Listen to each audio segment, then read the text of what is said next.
My name is Daniel, and last year I rented a cheap Airbnb in rural New Mexico for a job interview. It was far from any major city, but since I was short on cash, the savings were worth it. The house was small, isolated, and had an incredible view of the desert. I thought it would be peaceful. I spent the first day reviewing notes for the interview, sitting on the couch with my laptop. Everything went well until about 9 at night when I heard a tap, tap, tap on the window. It was a faint, dry sound, like a fingernail scratching the glass. My stomach dropped. I looked outside, but there was only darkness. No trees, no nearby structures that could cause that sound. Maybe some insect had hit the window, I thought. I ignored it and kept studying. The next night after the interview, I relaxed, watching a series. Then I heard the noise again. Tap, tap, tap. But this time, it came from another window. I froze. The remote slipped from my hand. I knew it wasn't the wind. I got up slowly and went to the door. I opened it quickly, hoping to surprise any prankster outside, but the desert was dead. That's when I heard a strange click, a dry pop, like when someone makes that sound with their tongue on the roof of their mouth, except it wasn't coming from close by. It was coming from the middle of the darkness. The feeling of being watched was unbearable. I grabbed a flashlight and aimed it at the desert. That's when I saw it. A figure standing about 30 meters from the house. It was tall and very thin, wearing dark clothes that blended in with the night. I froze. I yelled at it to go away, but the thing just tilted its head slightly. And then, tap, tap, tap. This time, the sound came from the window right next to me. I ran inside and locked the door. The night was long. I didn't sleep. Every little sound made my heart race. On the third night, I thought about moving to a hotel, but money was tight. I tried to ignore the paranoia and stay in bed, until in the darkness of the room, I heard a click. But this time, it came from inside the bedroom. My skin crawled all over. I looked at the half-open door. A shadow moved. I jumped out of bed, ran to the car and called the police. When the officers arrived, they searched the house. Nothing was stolen, no windows were broken. The front door was locked. The Airbnb host didn't answer the calls. The next day, I packed my things and went to a hotel. 2 weeks later, I received an email from Airbnb support. The host had been banned from the platform. The reason? Another guest reported the same thing. Someone or something inside the house. But unlike me, he woke up in the middle of the night with the thing sitting on the edge of the bed, whispering words in a language he didn't recognize. My wife Mariana and I recently moved into a house in a small town in rural South Carolina. The place was quiet, with few houses around and a dense forest right behind our backyard. The silence and space were exactly what we wanted to start a family. On our third night in the house, we were already lying in bed when we heard something strange coming from outside. It was music, an old melody with a static-filled sound, as if it were coming from a very old radio. The windows were closed, but we could still hear it clearly. It wasn't from any neighboring house. It was from our backyard. Mariana looked at me, pale. "Did you leave the car radio on?" she asked. I shook my head. That music wasn't coming from any car. I got up and went to the window. The music was loud, but the forest was too dark to see anything. I turned on the backyard light, and as soon as the glow illuminated the trees, the music stopped. The silence was instant. We went out to look, but there was no one there. No radio, no trace that anyone had been there. Convinced it was a prank, we went back inside. But the next night, it happened again. This time, the music was different. A melancholic sound from an old nursery rhyme. Something I swore I had heard somewhere before, but couldn't remember where. This time I went outside. The music was coming from a wooden radio, very old, left in the middle of the lawn. Mariana screamed from inside the house. "Lucas, come inside now!" "What is it?" I asked. She was trembling, pointing to the forest. "There's someone there!" I turned around slowly. Among the trees, 3 slender figures were standing side by side. They were so thin they looked like matchsticks, and their faces were covered by something that looked like a dark cloth or maybe a hood. They didn't move. They just stood there, watching. I didn't wait any longer. I picked up the radio and threw it into the forest. The music stopped instantly. We ran inside the house and locked all the doors and windows. That night, we didn't sleep. The next morning, we found footprints in the mud near the porch. But the strange thing was that the footprints had no toes. They were just thin, long marks, like someone with completely deformed feet.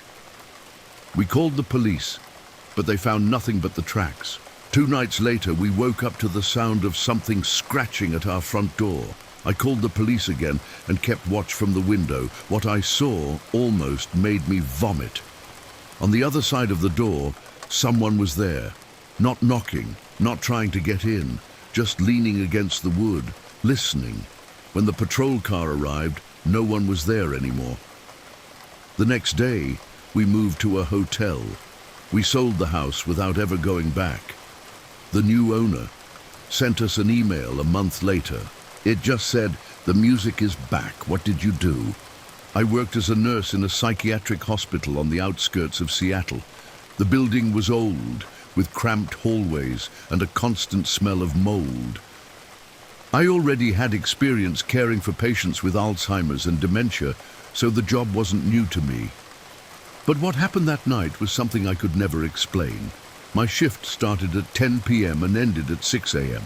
I was responsible for a ward with elderly patients, many of whom had no family members to visit them.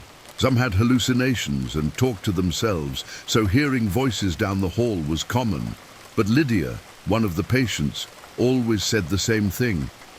"He's there in the corner, the man in black." Every time I entered her room, she pointed to the same place, the empty wall next to the door. "He keeps smiling at me, waiting." The first time, I thought it was just another delusion. But Lydia was calm and rarely got agitated. Something about that certainty in her eyes chilled me. "He said you'll see him too, nurse." I ignored it. It was just the disease talking.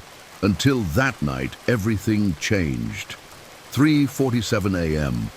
I was in the staff room, drinking coffee and checking charts, when I heard a noise. A dry, repetitive knocking. I went out into the hallway and saw that it was coming from Lydia's room. She was sitting on the bed with her back to the door, rocking her body back and forth. "Lydia, are you okay?" She stopped moving, but didn't respond. I approached slowly. When I stood beside the bed, I saw her face. She was crying, but smiling at the same time. "He said it's your turn now." A cold shiver ran down my spine.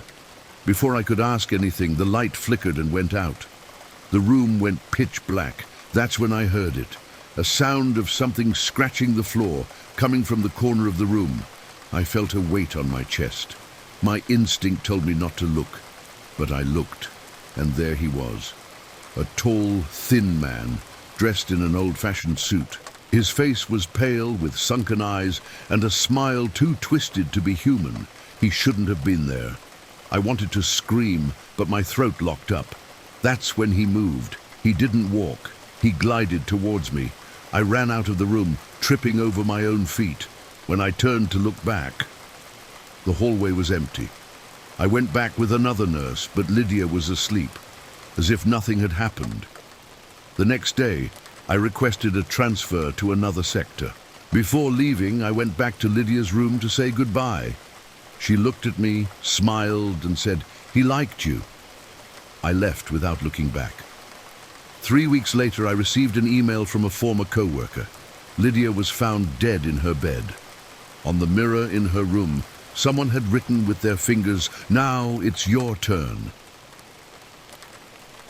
I was driving home after a long day at work.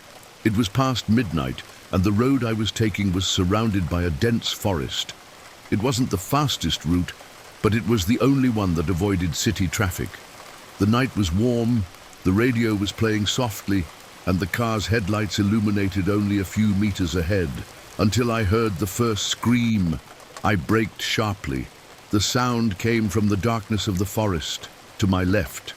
It was a woman's scream. I stood still, trying to hear it again. And then came the second scream. Help! My blood ran cold. I grabbed my cell phone and called the police, but there was no signal. I got out of the car slowly, leaving the headlights on. Hello? Is anyone there? Silence. That's when I noticed something strange. The scream sounded exactly the same both times, as if it were a recording being repeated. And then came the third scream. Identical. My instinct screamed at me to get back in the car and get out of there.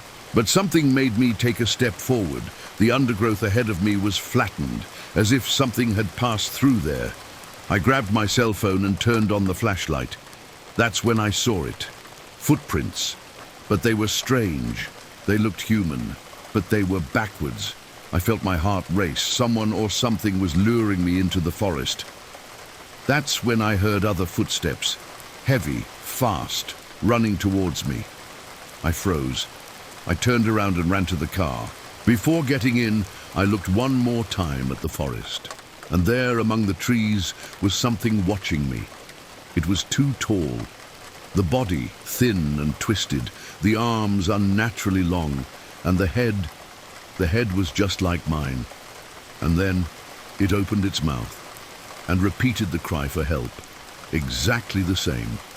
I got in the car and sped off, flooring the accelerator. The scream kept echoing behind me until it disappeared in the distance.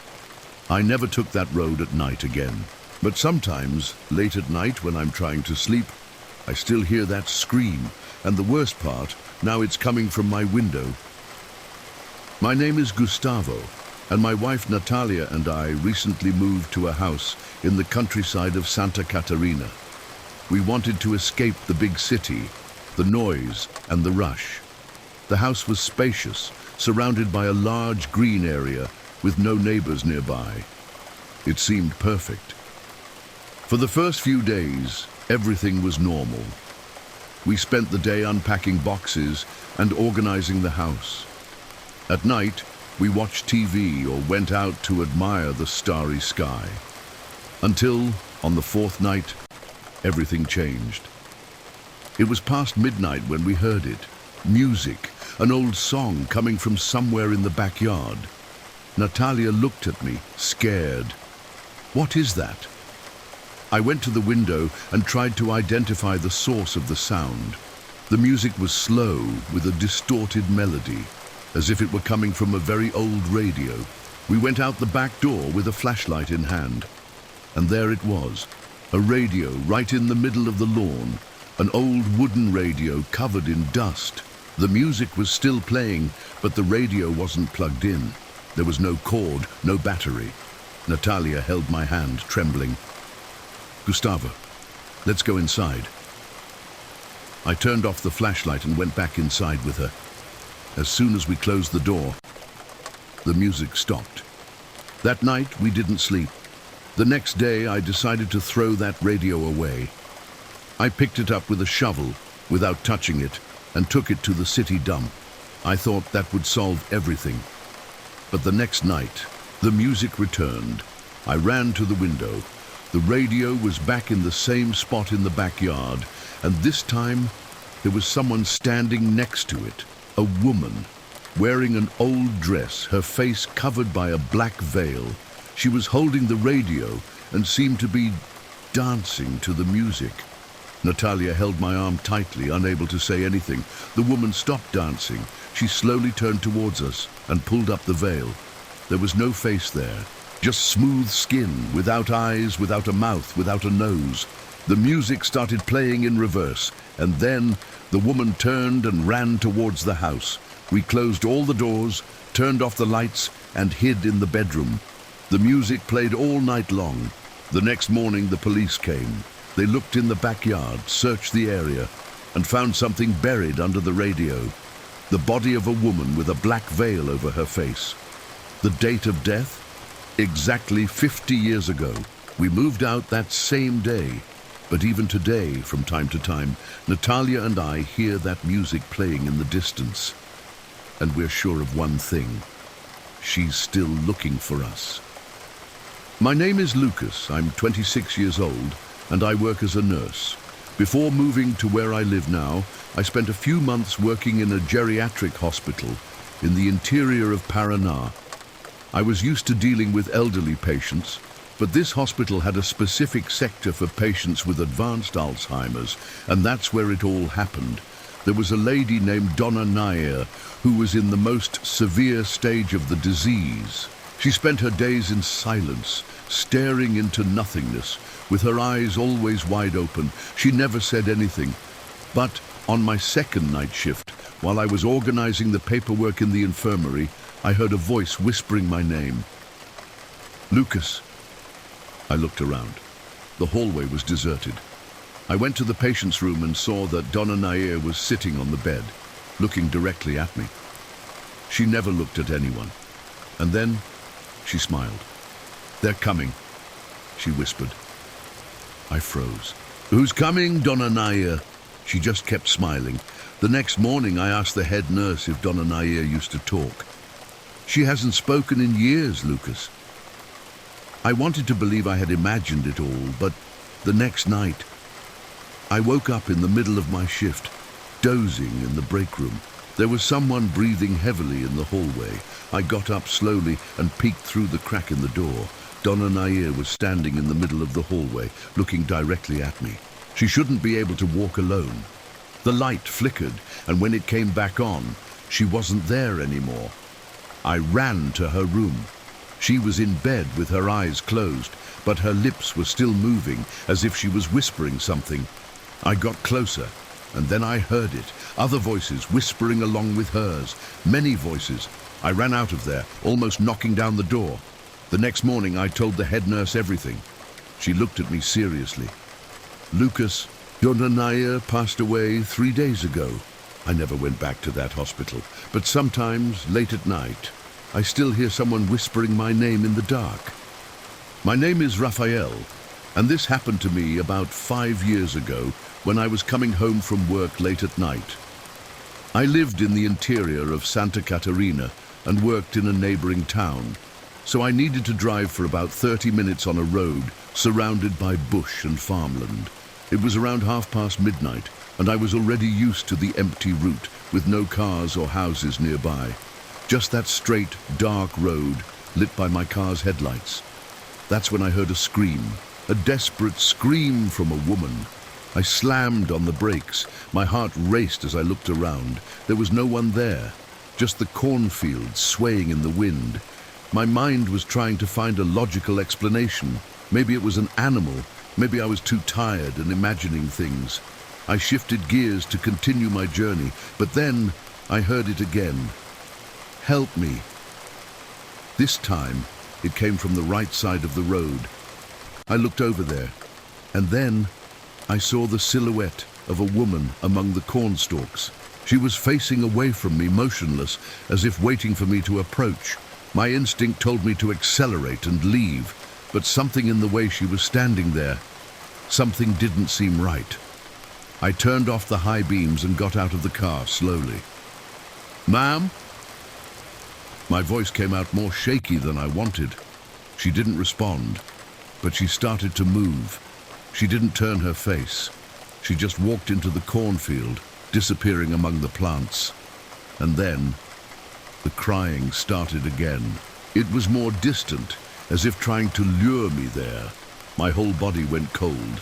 That's when I realized something that made me run back to the car. The dirt road had no footprints. I was alone there, or at least I should have been. As soon as I slammed the car door and stepped on the accelerator, something hit the passenger window hard.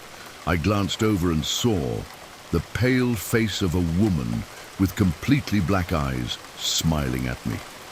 I floored the accelerator without looking back. When I finally got home, trembling and breathless, I looked in the rearview mirror. The dust kicked up by the car still lingered on the road. But in the middle of it, the woman was still there, watching me and smiling. Since then, I've never taken that road again after 10 at night. But sometimes, when the wind blows strong, I still hear her crying, calling out to me. My name is Caio, and I grew up in the countryside of Paraná, on a farm that belonged to my family for generations. Since I was a child, I had heard stories about strange things that happened in the cornfields, but I always thought they were just stories to scare children, until the night I saw it with my own eyes. The call in the darkness. I was 16 years old when this happened. My parents had gone to visit relatives and left the farm under my responsibility for a few days. I didn't mind. I loved the feeling of being alone. That night I was lying in bed messing with my cell phone when I heard a noise coming from the cornfield behind the house. At first I thought it was the dogs, but then I realized they were inside the house, sleeping. I was silent, trying to hear better. There was something moving among the corn stalks, slow footsteps, and then Caio. My heart almost stopped. Someone had called my name, but it wasn't my father's voice, nor my mother's. It was a slurred, distorted voice, as if someone was imitating a human voice, but not quite understanding how to do it right. I got goosebumps from head to toe. I thought about locking the door, but then the dog started growling fiercely, staring at the window. I looked too, and I saw a tall silhouette among the corn stalks. It was too thin, almost skeletal, with very long arms. Even without seeing its face, I knew that wasn't human. And then it called me again. Caio, come here. The voice seemed closer now. I didn't move. If I learned anything from the old stories, it was that when something calls your name in the dark, you never answer. I stood still, holding my breath. The thing stood there, motionless, for a long time. And then it took a step forward. My heart raced. That's when my dog lunged at the door and started barking madly. In the same instant, the thing disappeared into the corn. The corn stalks moved, as if something huge and fast was running through there. But I didn't see anything else. I spent the whole night awake, with the dog lying next to me, growling softly. The marks on the earth. The next morning, when I finally got the courage to leave the house, I found footprints on the ground, around the house. They were deep and uneven, as if something with very thin legs and wrong joints had walked there. But the worst, they didn't lead anywhere. They just appeared there around the house and disappeared, as if that thing had come out of nowhere. I never told my parents about this, but even today, every time I pass near that cornfield at night, I feel that it's still watching me, waiting for me to call it back. My name is Daniel, and this story happened 3 years ago when I worked as a night delivery driver. I drove alone during the early hours, transporting cargo from one state to another. I always loved the road at night, that absolute silence, just the sound of the engine and the empty road, until the night I regretted being alone. The man on the shoulder. It was 2:30 in the morning, and I was driving along a deserted stretch of road in the interior of Minas Gerais. I was listening to soft music on the radio when suddenly I noticed something on the side of the road, a man standing on the shoulder. He was wearing a black suit, completely motionless, staring fixedly at the asphalt.